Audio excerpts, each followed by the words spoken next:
Fuzzy, fuzzy, fuzzy tales in the evening. Down at the shop, Gather round, friends. crawl, fly, and hop. Chinchilla, Cinderella, royal rabbits and dogs. Lizards who are wizards and fish who sing songs. That's a fuzzy tale. A fuzzy tale. Hey, what's everyone laughing at? Bo, you're covered in stickers. I was just working on my scrapbook, and I guess I got into a bit of a sticky situation. Stars are my favorite. They remind me of a sheriff's badge. They do look like a sheriff's badge. Perfect for today's story. It's called Robin Hood and the Merry Men. Bo, why don't you play the Sheriff of Nottingham? He gets himself into a bit of a sticky situation, too. Sounds like it should be the Sheriff of Berry Jam instead. Yeah, that's a great idea. Gertie, I'm not a robin, but I am a duck. Can I please play Ducky Hood? Oh, how about instead of merry men, we play fuzzy men? Good idea. Today's story will now be called Ducky Hood and the Fuzzy Men. Starring Dilbert as Ducky Hood, Bo as the Sheriff of Berry Jam, and Nibbles, Genius Bob, and Willa as the Fuzzy Men. And Lady. And Lady. Everyone ready? Let's begin. Once upon a time, there was a sheriff See the badge? They don't give these to just anybody. who was in charge of protecting all of the berry jam across the kingdom. It's probably the most important job in all the land. Today was the great berry harvest, and all of the townspeople were busy picking berries for this year's jam batch. Sheriff, we've collected almost twice as many berries as we did last year. With all the berries we collected today, we'll have enough jam to last all year. But what he didn't realize was that they were accidentally picked from the wrong forest. Where did all our delicious berries go? The berries were from Sherwood Forest and belonged to Ducky Hood and the Fuzzy Men.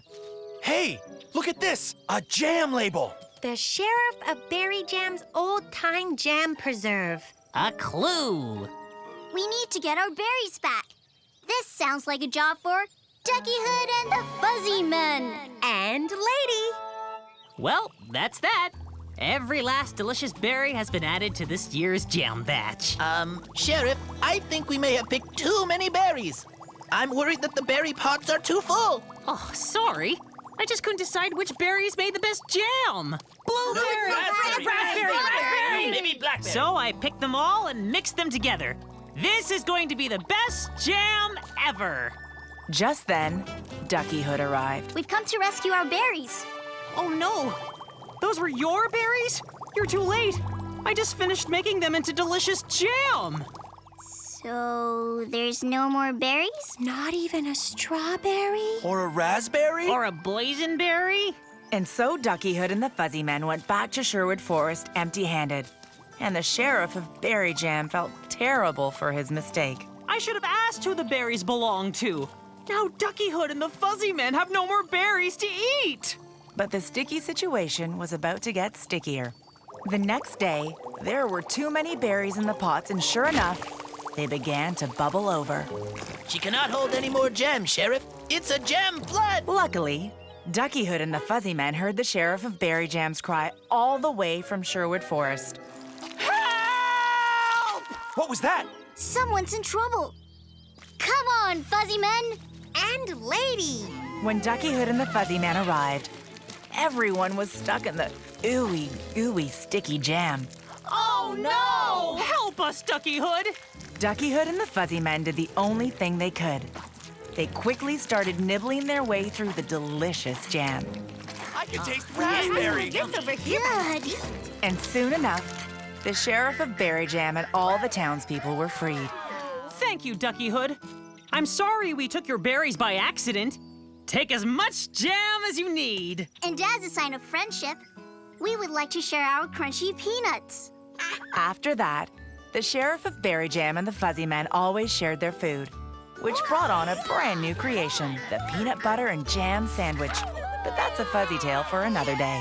That was a good story. I really liked it. That was a great story, Gertie. And perfect for my scrapbook. A tribute to all of my favorite sandwiches.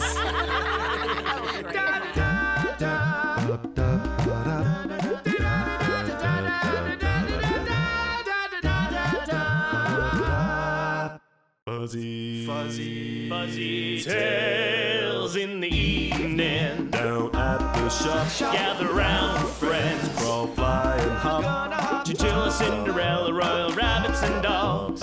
Lizards who are wizards and fish who sing songs. That's a fuzzy tale. Fuzzy tale. Oh, Gertie, could you tell me a fuzzy tale while we wait for them to arrive? I'd be happy to star in it. I'd love to, but you can't tell a fuzzy tale with just one actor. The best fuzzy tales have lots of actors, working together to tell a great story. When everyone is on the same page, any fuzzy tale is possible. Oh, goody, everyone is finally here. On with the show. Today, I'm going to tell you all a story about an amazing chef who thought he could cook anything. It's called Stone Soup, and it will star Bernard as the chef, Mr. Gerbil as the king, and Ramona, Willa, and Nibbles as themselves. Once upon a time, there lived a chef. I am Chef Bernard, at your service. I can cook anything. Absolutely anything you can think of. One day, the chef was summoned to the royal castle by King Gerbil. Tonight I'm holding a feast, but I forgot that our royal chef is on vacation. Will you cook something scrumptious for me and my guests? Chef Bernard was honored. He had always dreamed of cooking for the king. There was no time to waste. I have a feast to prepare. But when he got home and opened his cupboards, he was shocked to find A stone?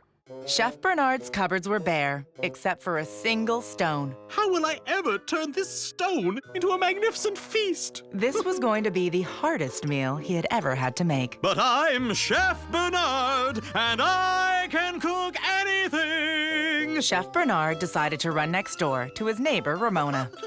She loves to eat carrots. Stones are rather crunchy, just like carrots. Perhaps she will know what to do. Ramona, have you ever cooked a stone before? They're hard, round, and crunch under your feet, just like a carrot. I always eat my carrots raw. The crunchier, the better. Here, have some. I'm not sure how carrots will make my stone taste better.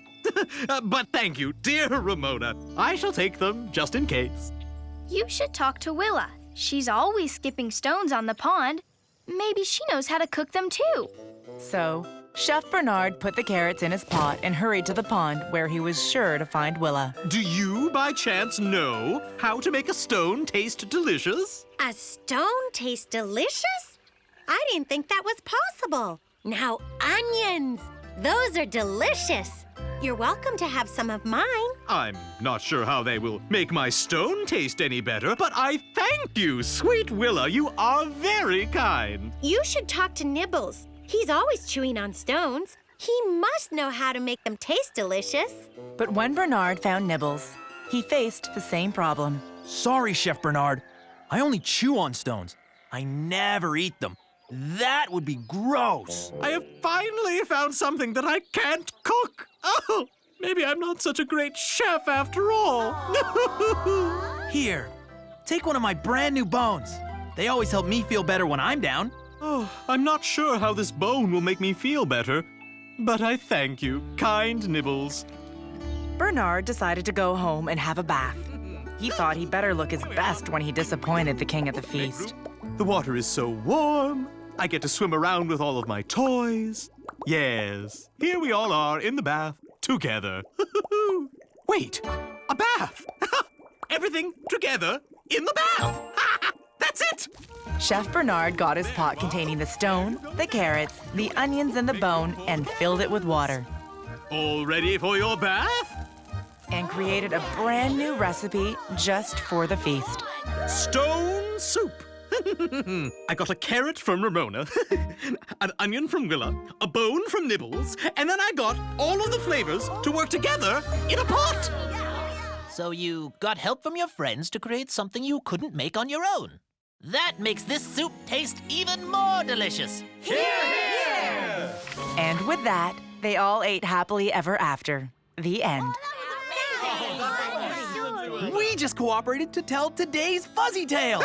Indeed, we did. Let's always remember that fuzzy tales are better when we tell them together.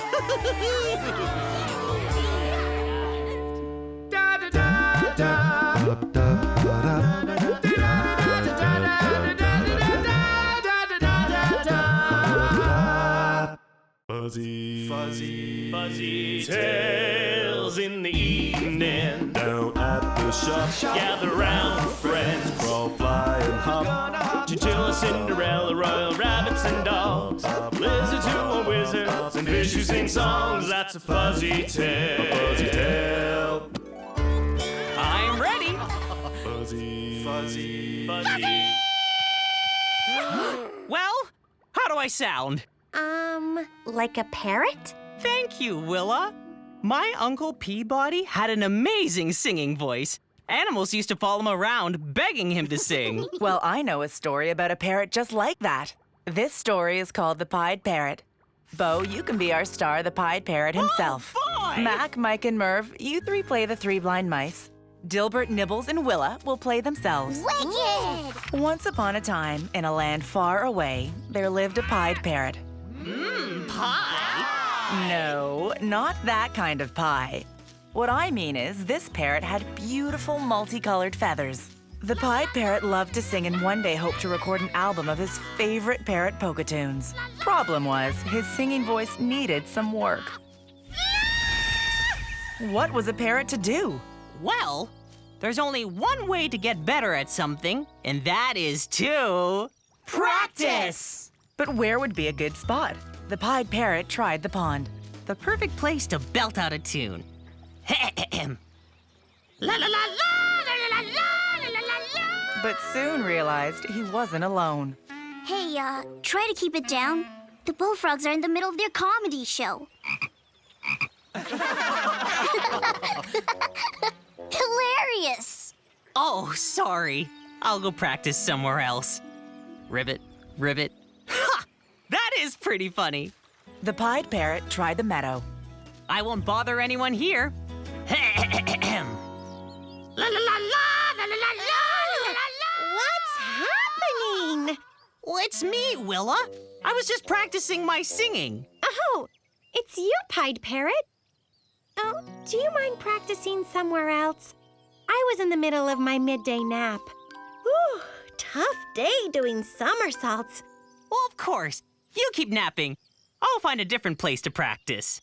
He even tried practicing deep within the forest where surely there wouldn't be anyone around to bother.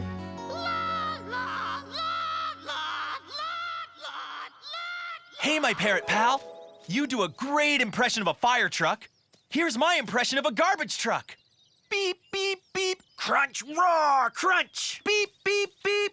Well, that's pretty good. I would love to stand here all day and do impressions of different kinds of trucks, but I'm involved in a very intense game of hide and go seek at the moment. You're gonna have to keep it down, or else you're going to give away my hiding spot. Do you think you could? Find a new place to make all this noise? No problem. The Pied Parrot was running out of options, and if he couldn't practice, then he would never become the great singer he knew he could be. Maybe I'm just not meant to be a singer. Oh, no! Just when the Pied Parrot was about to give up, he heard a squeaking for help. The Pied Parrot followed the squeaking and came to a bridge. On the other side were the three blind mice. Hey, listen, Pied friend. Can you help us? We need to cross the bridge, but we can't find our way. The Pied Parrot thought about it and then had a great idea. What if you followed the sound of my voice? Listen up. Ahem. La la la la la la. What a voice! So big and loud! Oh, sorry. I'll go sing somewhere else. No, keep crooning! Okay, listen to this one. Ahem. La la la la. And with that, the mice were able to cross the bridge. You did it! You have an amazing voice! Well, I don't know about that. I still need lots of practice. You can practice for us! You can lead us around with that one-of-a-kind voice. We'll never get lost again. Well, I'd love to. This way. Ahem. And so the Pied Parrot got to keep practicing and went on to become the best-selling parrot polka singer of all time. The end. What a great story. But there's one big difference between me and the Pied Parrot. What's that, Bo? I don't need any practice. Oh, no! Ahem. But you're here.